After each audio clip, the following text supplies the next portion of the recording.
प्रसाधन। और ये हमारा सेकंड पार्ट है और लास्ट भी है। तो चलिए शुरू करते हैं बाकी की कहानी। ये सब देखकर कल हमने पढ़ा कि एक छोटा बच्चा शादी है जिसके घर में उसके पिता नहीं हैं, उनकी मृत्यु हो चुकी है बचपन में ही, और उनकी माता है जो कि बहुत ही गरीब है। और ईद का समय है, जो बच्चा है शादी उसके लिए कपड़े तक नहीं हैं, जूते तक नहीं हैं। कपड़े हैं लेकिन जूते नहीं हैं, और बहुत ही मुश्किल से उसकी माँ जो है अपना गुजर बसर कर रही है। ठीक है, तो ये सब देख के वो बहुत परेशान है। फिर रात को एक उसके सपने में देवदूत आता है जो उसको ले जाके जीवन की सच्चाई दिखाता है कि बहुत धनवान लोग हैं, उनके पास भी कुछ ना कुछ चीज़ की कमी है। तो चलिए सुनते हैं। जहाँ पे उसने 3 लोगों को देखा है, एक अंधा है, एक चल नहीं सकता, एक सुन नहीं सकता, लेकिन उनके पास धन बहुत है। वो भगवान से किस तरह से गुहार लगाने की, भगवान हमारी संपत्ति ले लीजिए लेकिन हमें सुनने की, देखने की, चलने की शक्ति दे दीजिए। ये सब देखकर शादी को जीवन की सच्चाई समझ में आ गई। वह सोचने लगा कि खुदा ने तो मुझे बहुत धनवान बनाया है, मुझे आँख, कान और पैर सभी प्रदान किए हैं। मैं गरीब नहीं हूँ। असली गरीब तो ये लोग हैं।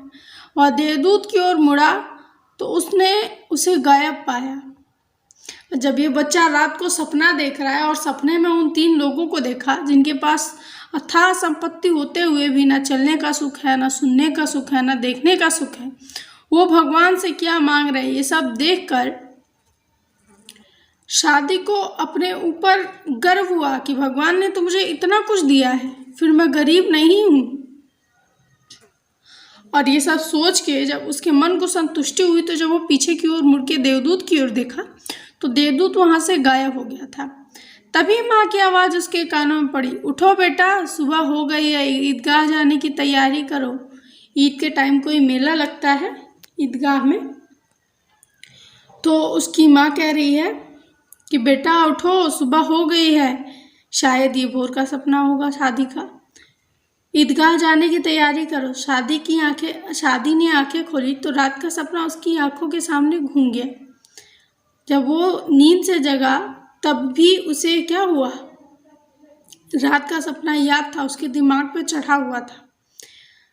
उसने सपने की सारी बात माँ को सुनाई। जो भी उसने सपने में देखा था वो सब बात उसने अपनी अम्मी को बताया।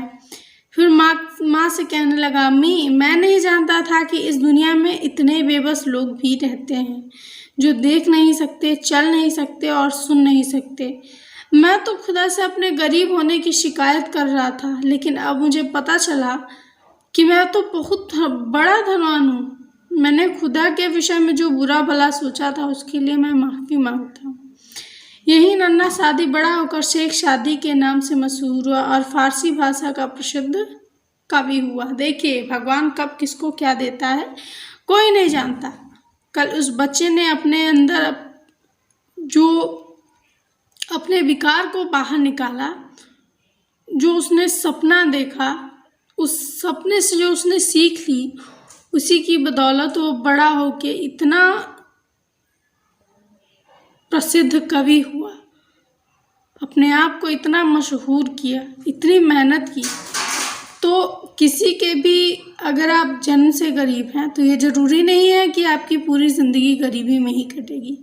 इसलिए कभी भी किसी चीज़ के लिए भगवान को नहीं कोसना चाहिए, सिर्फ मेहनत करनी चाहिए ताकि हमें हमारा भविष्य बेहतर बनाने के लिए सही मौका मिले। ओके, ये हमारा चैप्टर ख़त्म हुआ।